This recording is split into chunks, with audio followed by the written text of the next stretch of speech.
Thank you, Papa. I love you.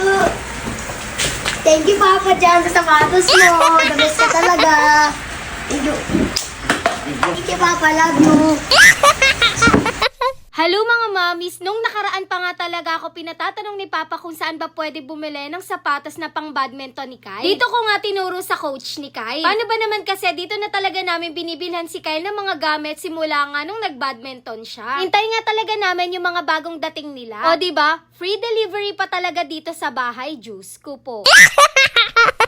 Nagandahan nga talaga si Kyle dito sa mga sapatos pero deadma lang yan. Ala niya kasi may iaabot lang talaga kami kila coach. Kita nga ni Kyle yung hawak ko at nagandahan talaga siya. Naliko nga to sa kahon at expected niya talaga na hindi namin bibilhin yan. Bali si Papa nga pala yung bumili nito. Advance gift niya nga daw niya to kay Kyle para sa Christmas. Marami nga talagang mga sapatos na mga bagong dating. Yung iba nabili na at na-deliver na din nila. So meron nga talaga kung gusto din dito yung color white para kay Kyle. Ito ngang hawak ko. Pero binalik ko na nga kaagad. Paano ba naman kasi isa nga lang yung kailangang sapatos ni Kyle at hindi na muna namin siya ibibili. Walis na nga yung coach ni Kyle at nakapili na kami. Nandito na nga kami sa kwarto at tinago ko na nga muna yung sapatos dahil hindi muna nga ibibigay ni Papa sa isang araw na nga lang. Buti na nga lang talaga at hindi pinabili ni Kyle kanina yun at hindi siya namili. Dahil madami na nga siyang sapatos at alam niyang nagtitipid nga talaga kami ngayon. Madaming assignments sila Kyle ngayon kaya naman ginawa na nga niya isa-isa. Simula nung nag-grade 4 si Kyle, siya na talaga gumagawa ng mga assignments niya. Pag naman hindi niya alam, nagtatanong siya sa amin ng daddy niya. Habang ako naman dito ay busy talagang mag-edit. Ang daming kailangan ni edit para naman may upload na agad. Mga ilang araw nga lang nung kinagabihan ay binigay na nga rin talaga ni Papa. Hindi nga talaga inaasahan ni Kyle to, kaya naman nung binigay ni Papa ay tuwang-tuwa talaga siya.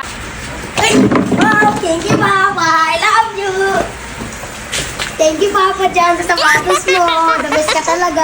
Grabe yung tuwa ni Kyle dito dahil meron pa nga din palang binigay sa kanya si Papa na shuttlecock. Tinitipid niya kasi talaga yung mga shuttlecock dito sa bahay dahil mahal nga daw. Hindi na nga makapag-intay si Kyle at binuksan niya at sobrang gandang-ganda nga talaga siya dito. Tawa nga talaga ako dito kay Kyle kaya naman daw pala nandito nung isang araw yung coach niya. Dahil binilan nga daw siya ni Papa ng sapatos. Kahit ako, tuwang-tuwa talaga dito kay Kyle kasi nakikita kong masaya siya at deserve niya talaga yan. After school, hindi pwedeng hindi magte-training yan. At minsan, sinasabihan ko na nga na magpahinga siya pero ayaw talaga niya. Kahit ginagabi na siya sa training, okay lang naman daw sa kanya. Dahil meron nga daw talaga siyang goal. So ayan, ang dami ko na naman ngang chinichika sa inyo. Abisado na nga ng coach ni Kyle yung size ng paa niya, kaya naman hindi na rin kami nahirapan. Kaya naman nung pumunta nga sila dito, hindi na rin namin pinasukat kay Kyle. Kasi baka mamaya, malaman nga talaga ni Kyle at hindi nga namin siya ma-surprise. Noong una nga, ayaw pa talagang isuot ni Kyle to dahil madudumihan daw, Diyos ko po.